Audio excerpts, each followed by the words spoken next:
Make sure you guys thank the hockey gods today because NHL training camps are just beginning, which means the NHL season is right around the corner. And before the games get underway, I want to go through every single NHL team and predict how their season would go. In today's video, we're going to be going through every single NHL team, seeing whether they make the playoffs or not, going through how many points they could end up getting, and how they might do compared to expectations. Now, just as an example, this is how I ranked every team a few months back, but a lot has changed since then, not really in terms of the moves because we haven't seen much, but just my general vibes around these teams, and after doing a lot more research, a lot of my predictions have changed. The biggest thing I need to stress is that predicting the playoffs, especially the standings, is always a crapshoot. There's always so many surprises and teams that we never expect to make the playoffs that do end up making the playoffs, so in a lot of ways it could go anyway. Now, I don't think the Pacific Division is going to be the worst division in hockey. We'll get into that in a minute, but even though there has been some improvements, it probably will end up being second to last. Still though, a team that has been improving quite a bit is the Anaheim Ducks, and let's talk about them. They're a team that I wouldn't be surprised if in the last couple of weeks of the season, we're still looking at the standings and seeing them as a contender for the playoffs. Whether or not they're actually a clear-cut playoff team, I don't quite see that, but I see them being very competitive. Unfortunately for Anaheim, I do think this will be another year that they end up missing the playoffs, but not by a gargantuan amount, only by a few points, which is a far cry from where this team has been over the last couple of years. Ultimately, I see them finishing with 90 points. I see a pretty big upgrade in a lot of the youth just getting better. The coaching change in Quenneville, I think, will have a positive effect, and just overall that core just getting stronger, albeit not quite enough to get over the hump. But I'll say this, in Anaheim's case, they have the most amount of projected cap space in the league right now, so if they get off to a hot start, if they're competitive and around the deadline, they make some major moves, I could see that aggression paying off. Onto a team that I do see missing the playoffs, but always finds a way to be more competitive than I think they'll end up being, and that is the Calgary Flames. Now, I do see them finishing below the Ducks, but I see them finishing with a pretty strong 83 points, nothing exceptional, but being around the mediocre level that Calgary's always been at. The thing to me is, as much as I want to see Calgary be in the bottom of the barrel, have an opportunity to play like Gavin McKenna, that's just not really the philosophy within that franchise. And they have too many really interesting players, guys like Nazem Kadri that always perform well, Dustin Wolf, who's going to be exceptional again, that I think will keep them out of the basement. Still, though, they will have a position here to get a top 10 pick, which I think is what matters for this next year, and hopefully some more growth in players like Matt Coronado, Zane Parekh having a big Calder season potentially. There's a lot to look forward to still. Next up, we go on to our first Pacific Division playoff team, and that will be the Edmonton Oilers. Now, I don't think they're going to be extremely dominant this season. I mean, they never end up winning the Pacific Division no matter what ends up happening, but I do think they're going to end up finishing third in the Pacific. They still have very good long-term potential. They proved that in the playoffs these last couple of seasons, but I still see too many holes, especially now on the wings. And even though I like prospects like Isaac Howard and Matthew Savoy could have a lot of interesting potential, there's still kind of question marks. They're magic beans right now, and we don't really know how they're going to perform. I want them to do well, but even a player like Isaac Howard, who I thought would be a slam dunk to be a underrated Calder candidate, wasn't really all that great even in the prospect tournaments. So again, you can't really rely on those players. Especially now that you have the McDavid distractions of his next contract thrown in, and even though I think that could push Edmonton to get better, that's probably going to happen more so at the trade deadline. And I think the first half of the season could be maybe not shaky, but maybe not in the best terms. But still, I see them finishing with 99 points and being a solid playoff team, just maybe not as solid as they've been the last couple of seasons. Now, we have a lot more teams to go through, but I want to take a minute here to talk about today's sponsor, MH01.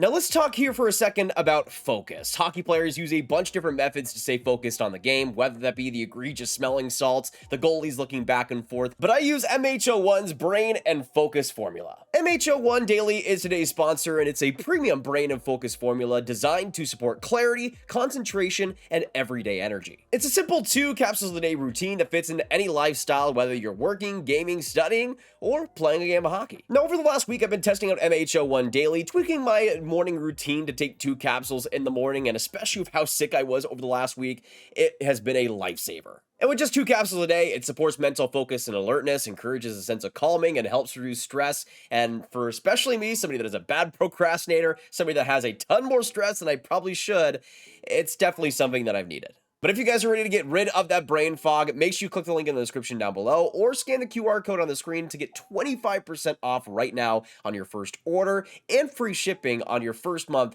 for everybody in the US. Now getting back into the standings predictions here, we just talked about who I think will be third in the Pacific. Well, I think the LA Kings will just barely get above the Edmonton Oilers. We're talking a 4-point difference between the Oilers' 99 points and the Kings' projected 103 points. The thing is here, I think the Oilers have much more potential when it actually comes to the playoffs and things get serious, but I think the Kings have added still a lot of depth, even though I don't love the depth. It's a lot more options and opportunity to go with, and I think especially you have contract years and players like Adrian Kempe that could light it up. You're going to Brant Clark having a hopefully pretty huge year as he steps into a full NHL role. I think there's still a lot there. The only thing that I think could really hold the Kings back from making the playoffs is if Darcy Kemper gets back to his inconsistent ways, but he was so good last season and looks to continue that onto this year. Moving on to the San Jose Sharks here, a team that I want to see make the playoffs, but I just don't quite see it being their year. I see potentially 2027 being a season where they're much more competitive and kind of being where I see the Ducks being this season, but they still have just too many factors holding them back right now.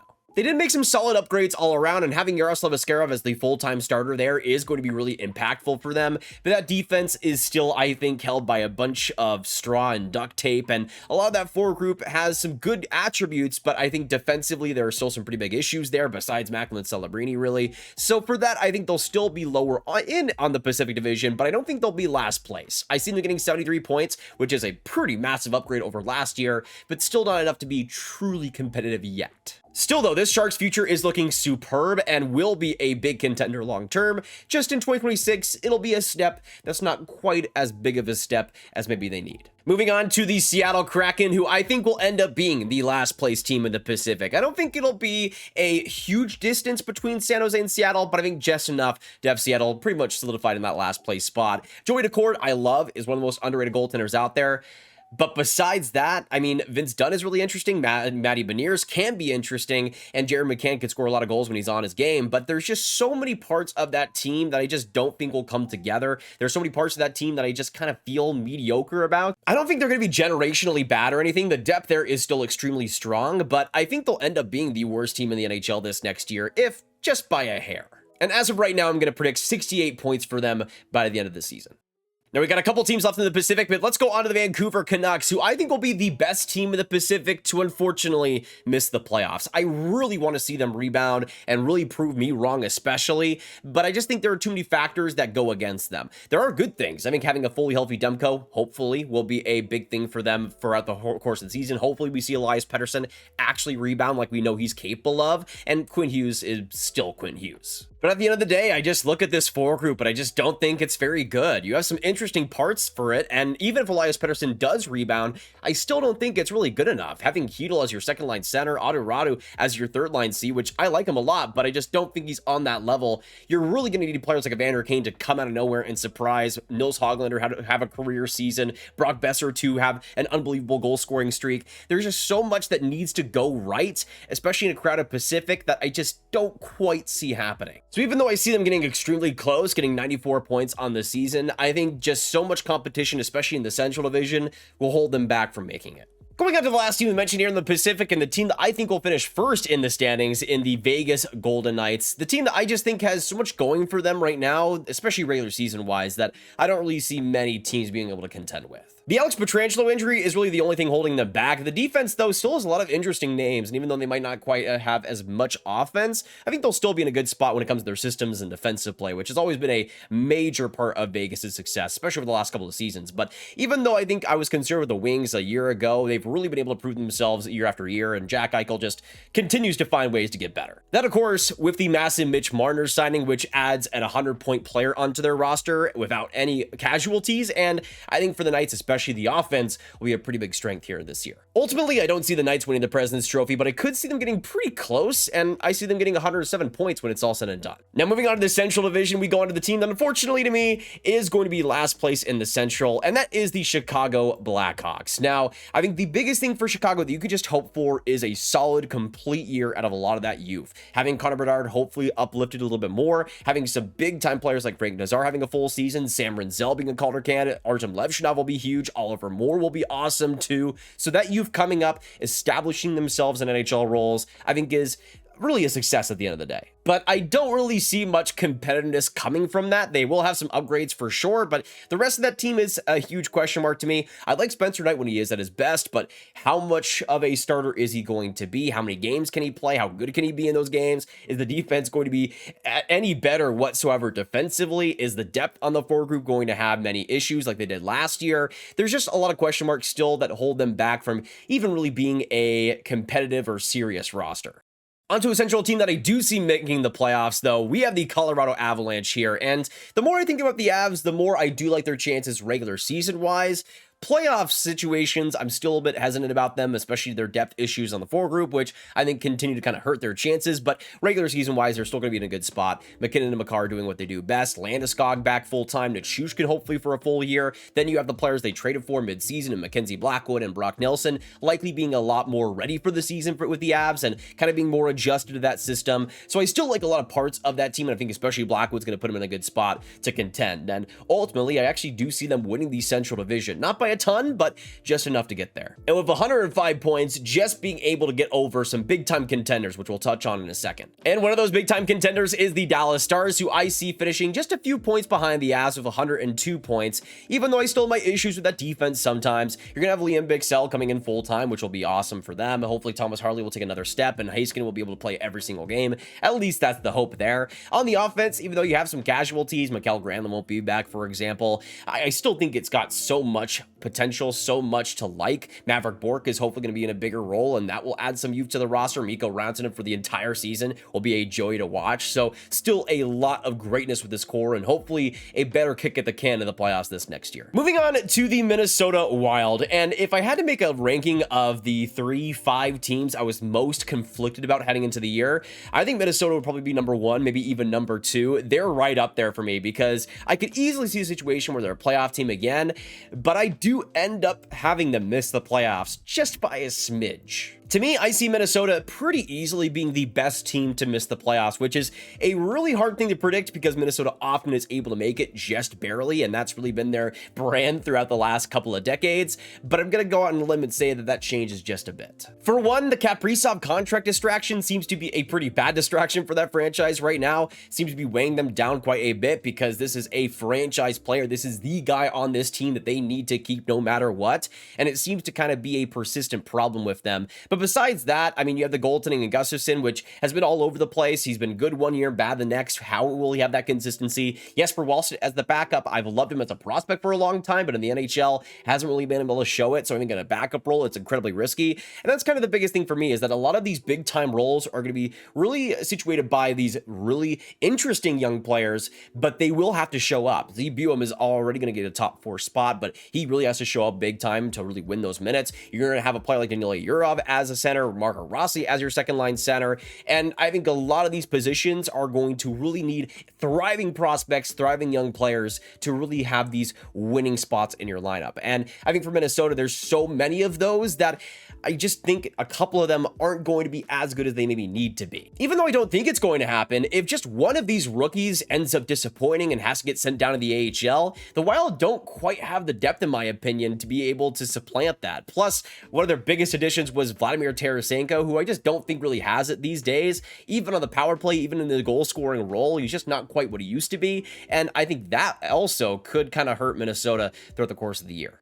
I still see them getting 96 points, being easily the best team to miss the playoffs, but I do think by just a single point, they're going to end up missing it. Onto a team I'm much more confident in missing the playoffs this next year, in the Nashville Predators. I love to go out on a limb and say they make the playoffs like I did 2 years ago, and it ended up coming true, but I just look at the roster and there are just too many issues for me to count. And unless UC Saros gets back to his absolutely elite level, which he hasn't really shown signs of being in the last couple of seasons, I don't think Nashville stands much of a chance. Similar situation, I would say, to Vancouver, where just the roster, especially in the forward group, is just incredibly disappointing to me. You have really interesting players like Philip Forsberg, and Marchessault played pretty well for them last year, but you're going to have a player like Fyodor Svechkov as your second-line center. You're going to be placing a lot of trust and need on players like Luca Evangelista and Zachary Leroux to play big moments and big minutes, and even players like Matthew Wood later down in the lineup. And then you look at the defense, and there are players I like. Brady Shea can be decent sometimes. Roman Josi, we know what he's capable of, but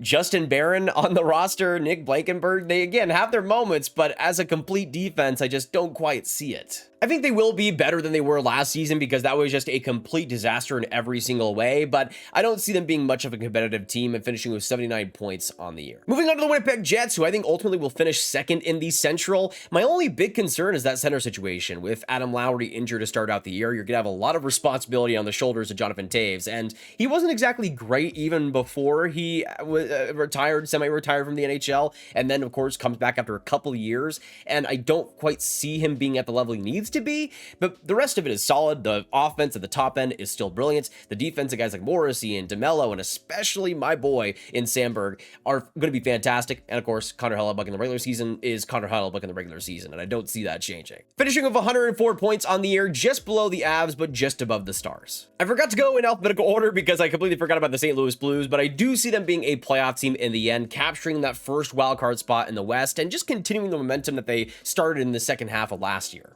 After Montgomery was hired, it seemed like everything started to shift for St. Louis, but there's just so much that I like about that team. Bennington and what he's been able to establish the last couple of seasons, some consistency, which is good to see. But I think outside of that, you saw the defense really improve in the second half. Cam Fowler was huge for them. He'll be playing a full season. Hopefully, Philip Broberg will also be healthy. But in that forward group, I think Robert Thomas is going to take another step. You're going to have Jimmy Stuggerud, who I think will be a massive rookie and Calder contender for this next season. So I think just they have so many weapons, so many interesting players, and the coaching is also among the best in the league. And on to the team that I think will be the last playoff team in the Western Conference. Let's go on to the Utah Mammoth. And I just need this to be the year, man. I need it to be. I've been waiting for so long for this franchise to take this step that they've needed, and they took a decent step last year, but wasn't quite at the level that I was wanting. Mostly due to health, but also just some moments later on in the season that should have been wins that just weren't. This will be a big test, I think, for that coaching staff because they really haven't had the roster quality that they've had this season.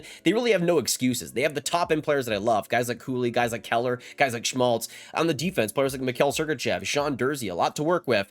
And the depth has been shored up. I really like the additions of Brandon Tanev, Ian Cole, and I think that'll do really well for them. Plus, I think some of those players like Lawson Krause are due for rebound seasons. Really, I think the biggest thing they need to have happen is that goaltending to hold. Velmelka was great last year, but that needs to continue. Besides that, though, there are no more excuses for this Utah team. They need to finally get back into the playoffs because this roster, this core is so interesting, but they just need to take that next step.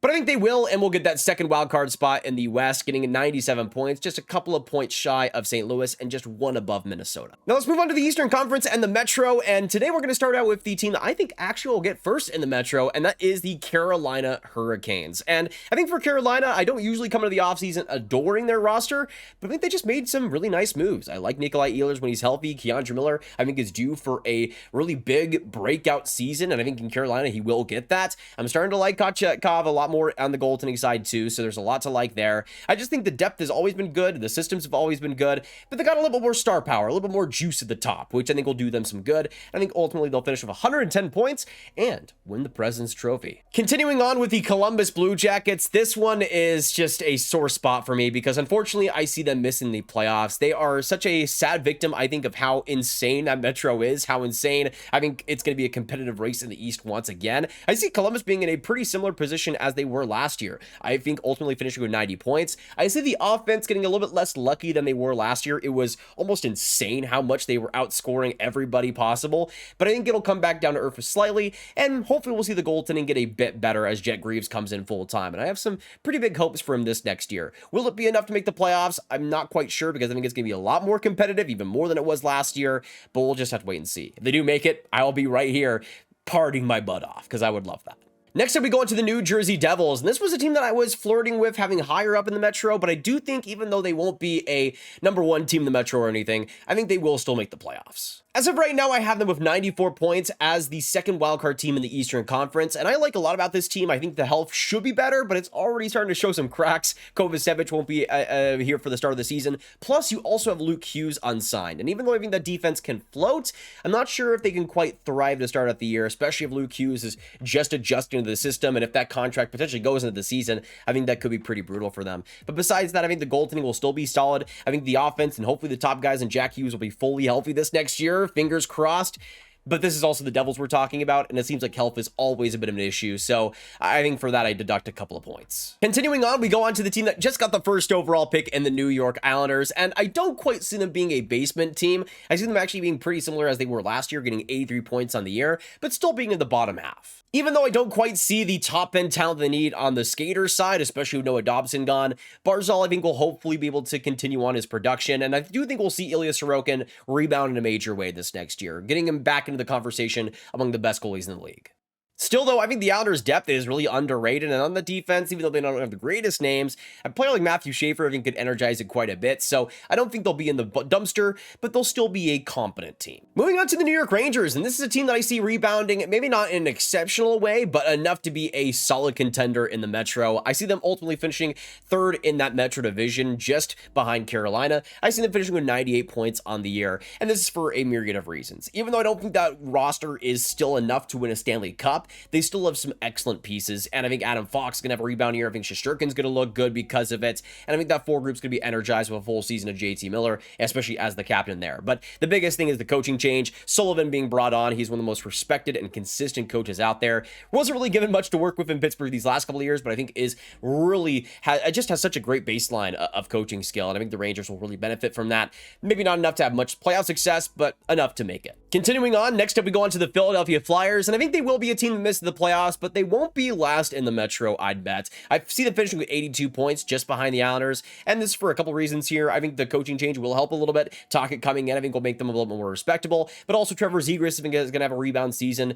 The only thing I think holding back Philly right now is some of the defensive issues and just the goaltending. I mean, Samuel Ersson as a starter, it's just not good enough by any means for any team to really be competitive, but still for them to get there, I think is pretty impressive considering it. Now, I think last time I predicted them to be the worst team in the league, but I do think Sidney Crosby is still going to make it interesting and still make that team not the worst in the league necessarily, but still pretty down there. I see them getting 73 points on the year, even though I love Crosby, and even Rickard Rakell has shown some pretty good things lately. I think the rest of that roster is a serious work in progress, especially in the goaltending side. You're not even going to have an Nedeljkovic, who stole some games for them last year, on the roster nowadays. I think the biggest thing you can hope for is players like Rutger McGrody showing up well. Billy Koivu, I think, could be a pretty interesting rookie, but outside of that, there's not much reason to watch this year. Now, on to the last team in the Metro here to talk about. I go on to the Washington Capitals here, and I'm going to place them second in the Metro. I don't see them having nearly the same amount of magic as they did last year, but still being a very respectable playoff team. I see them finishing with 99 points on the year, just shy of 100,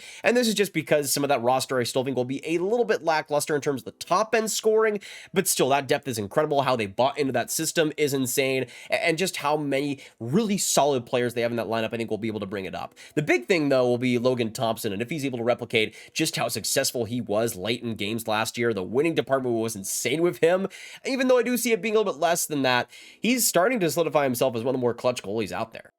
But now we move on to the Atlantic Division, and just like last year, it is going to be a bloodbath, but I would argue even more so, because last year we saw some really interesting disappointments that I don't think are going to be quite as disappointing this next year, but I'm getting ahead of myself. Now, onto a team that was super disappointing last year. I don't think will be quite as disappointing in the Boston Bruins. Now, I still see them missing the playoffs, but I see them being a lot more respectable than they were last year. That's mostly due to, hopefully, rebound seasons out of McAvoy. Hampus Lindholm will be fully healthy, and Jeremy Swayman will actually have a training camp starting this year, which will be a big thing for him throughout the course of the season. But still, I think there are too many issues with that roster, especially on the forward group, that I just leave pretty uninspired. That and the fact that David Pastrnak is starting the year with like tendinitis, apparently.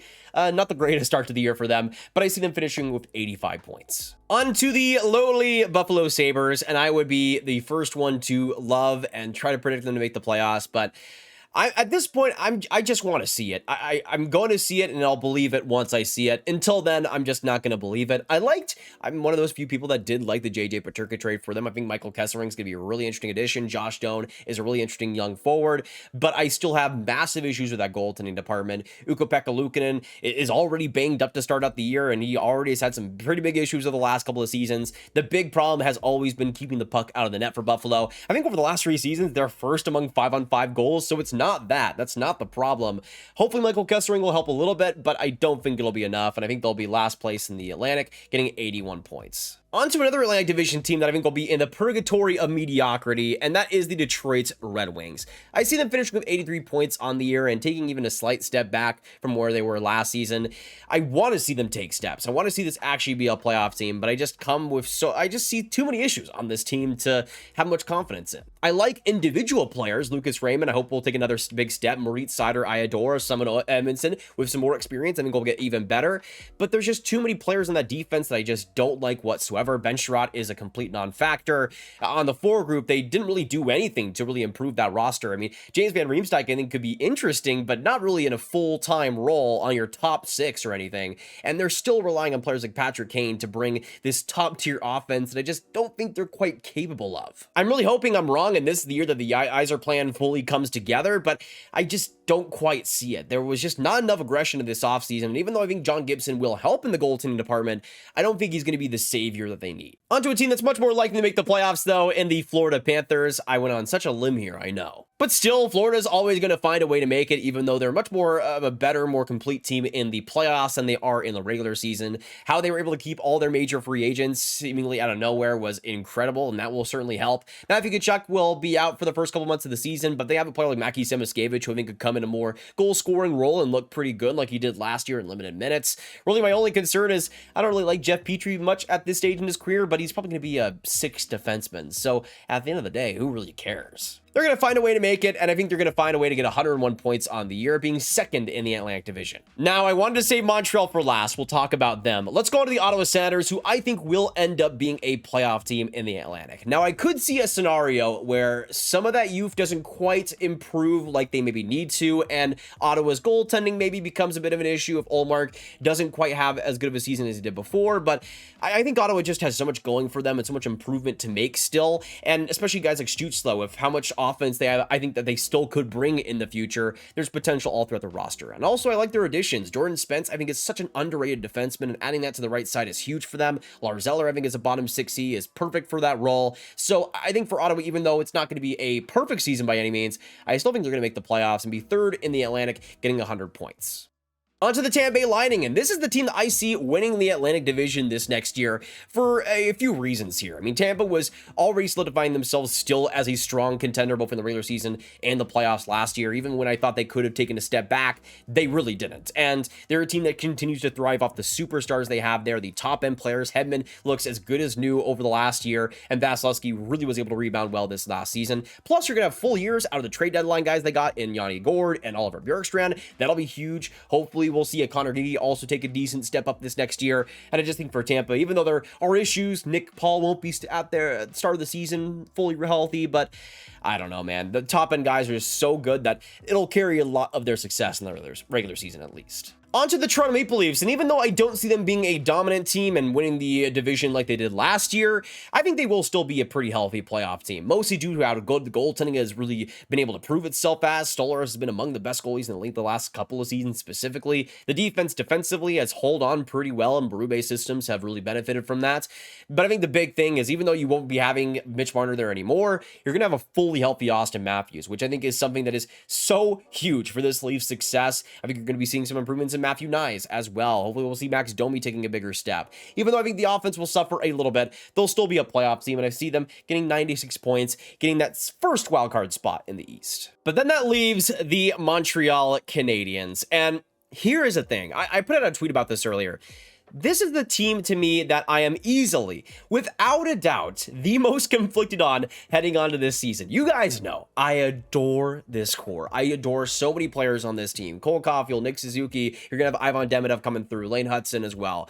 I just think for them, this is such a different Eastern Conference, I think, than what it was last year. Last year, even though it was competitive, I think it was rather easy. Having players, teams like the Rangers completely out of nowhere failing, the Boston Bruins having everything go wrong. Even though the Canadiens had to work for the playoff spot, they only got, 91 points getting there? And I don't think that free spot is necessarily going to be there again. People on that tweet also were implying how the Habs were horrible in the first 20 games or so and really able to improve. Well, I don't think there's a possibility this next year that you can be as bad as the Habs were in the first few weeks of the season and still be able to make the playoffs. I don't think the Habs are going to have that luxury because everything around them is just going to get so much more compact and competitive. Really, the only team that I could see at this stage Habs leaping over is potentially the Toronto Maple Leafs, but I still think that when it comes to the systems there defensively, when it comes to the top end players, they still have, I think, the edge there. When it comes to players like William Nylander and Austin Matthews, they still have an ability to impose their will. We'll see if the Habs youth is able to really come up. Again, I love the additions of Noah Dobson. I think Zach Bolduc could be interesting in a power play role. And of course, Ivan Demidov is going to be huge for them, but it'll just be kind of an interesting scenario because of how magical last year was, how many games it felt like they stole out of nowhere and were able to win just because of the power of friendship. I just don't quite know if the magic is going to be there again this next year and if that luck is going to continue. And the thing is, too, I'm saying the Montreal Canadiens missed the playoffs. I actually have them having more points than they did last year, getting 93 points on the year, being among the best teams to miss the playoffs. So that's, I think, going to show how competitive this Eastern Conference, really the entire NHL, is going to be. There's so fewer teams that are actually rebuilding, that are actually entering those modes, that it makes a team like Montreal just have less free, easy wins. I will be the first one to adore if I am wrong here. I so desperately want to see the Montreal Canadiens make the playoffs again, continue that momentum, and have everything go right here. I just think there will be some things that end up holding them back. I still think the center situation is a big question mark. I'm not confident in Kirby Dach being able to do really compete there. I think defensively, even though the names are solid, I think on the defensive side, there is still some issues that we'll have to correct. And even though I like a lot of the top end guys, Nick Suzuki was such a carrier of the offense last year, and I think there needs to be so much more support from this next year. We'll see if that is the case, but again, there are question marks for me there. I just think in the Eastern Conference, it's so competitive. If they were in the West, they would be a slam dunk for me, but as of right now, they're not. If they miss the playoffs, though, I don't think it's the biggest deal in the world for them. They still have a fantastic future. I just think right now they're going to be one of the best ones to just miss. But those are my standings predictions for every single team. Thank you guys for tuning in, and if you guys enjoy, make sure that like button, hit that subscribe button, and the notification bell. And of course, you're gonna have some opinions, I'm sure. So comment down below your thoughts on my predictions, what you guys agree, what you guys disagree with, and how you see your team finishing. A big shout out, of course, to today's sponsor at MHO1. If you guys want to help support the channel, click on the link in the description or the pinned comment. Making a purchase there really does help me quite a bit, and hopefully will allow me to make more sponsorships and hopefully more videos in the future too. And if you guys want to support the channel even further, you can become a channel member as well. We're gonna be doing every single week new videos that are exclusive for the channel members out there. We already put out one last week talking about the Caps and the Red Wings new jerseys and going into detail about those, but there's a lot more to come. And of course, a big thank you to all the members here currently on the screen. But that'll be it for me today, guys. Thank you so much for tuning in, and hopefully you have a fantastic hockey day, and goodbye.